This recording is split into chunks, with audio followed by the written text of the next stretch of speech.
Welcome everyone. Today we're going to explore a truly captivating topic, understanding Bitcoin and cryptocurrencies. Now, I bet many of you have heard of Bitcoin, that digital currency that feels like it jumped straight out of an imaginative sci-fi novel, right? Despite its fame, a lot of confusion surrounds it. So, what does it mean to actually hold a Bitcoin? Well, picture this. It's as if you and your friends are using a communal ledger to keep track of your payments. Oh, a communal ledger? So like, everyone can see what everyone is spending, kind of like we're at a digital cafe with one giant tab? Exactly. As time moves on, you might start to trust your friends less, craving a bit of cryptographic wizardry, like using secret codes to keep your transactions safe. That's the fascinating origin of what we call a cryptocurrency. And here's the kicker. Bitcoin was the pioneering baby in this digital circus, but now there are thousands of other cryptocurrencies. Whoa, thousands! That's wild. That's like having a complete city hall meeting of currencies. So what's the scoop on those? Are they all just variations of Bitcoin? Great question. Most cryptocurrencies are crafted on the same basic principles as Bitcoin, but each serves its own unique purpose or feature. Understanding these basics is key, especially with the recent explosion of interest and investment in the world of cryptocurrencies.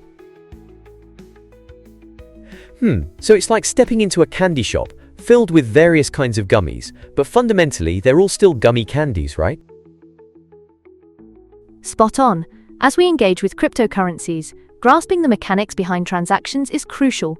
Unlike traditional payment systems, where banks verify everything like a vigilant guardian, cryptocurrencies work through decentralized verification systems grounded in cryptographic principles. Right, so it's like there's no one really in charge and it's all just free-for-all chaos. But how do we keep track of payments without, like, having a bank? Exactly. It all revolves around ledgers and digital signatures. Returning to our communal ledger, if you and your friends are trading money regularly, that communal ledger makes it easy to track every transaction. Everyone can see Alice paying Bob, and by the end of the month you settle all the balances. But there's a twist. It becomes an intricate dance when anyone can add to that ledger. I see where you're headed. Like if someone jotted down that they paid £10 when they really only handed over one, how do you prevent that from happening? Right, that's where digital signatures come into play. Think of them as your unique stamp of approval.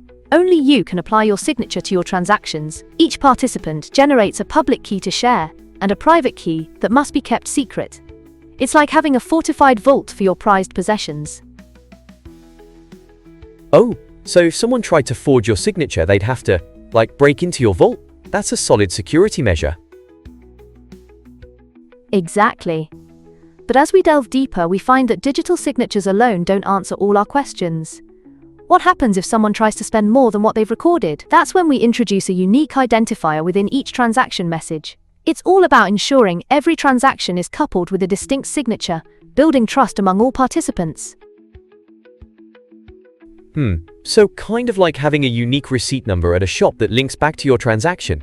That's interesting. But what happens if someone, just doesn't follow through and doesn't pay?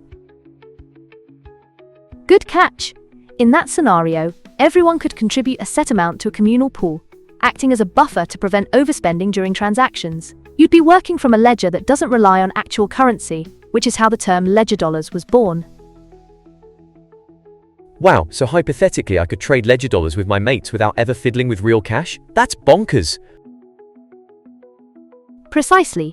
Instead of having a central platform controlling the ledger, we advocate for decentralization, where each participant maintains their own version. This creates a system where everyone has to announce the transactions, ensuring everybody records the same information. It's like a harmonious choir, where everyone must sing the same notes for it to sound right. But how do you determine whose ledger gets to take the crown? Now we venture into the technical realm.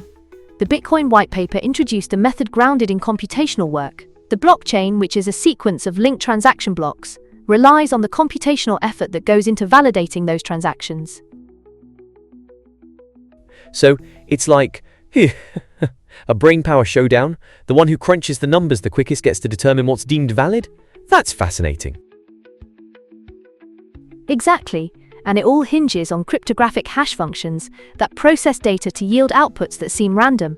Even the tiniest change in the input can create an output that looks completely different, making forgery an incredibly challenging feat. Wow, that's some formidable security.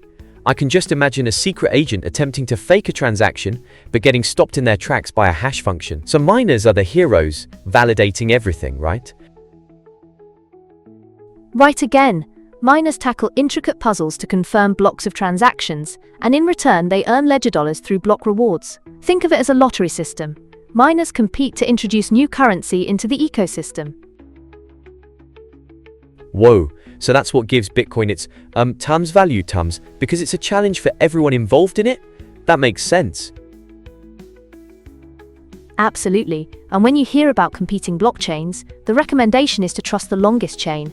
This indicates the most work has gone into it. If a new block emerges, waiting for further confirmations ensures you're on solid ground. Got it. So in essence, it's this vast distributed system that keeps everything secure.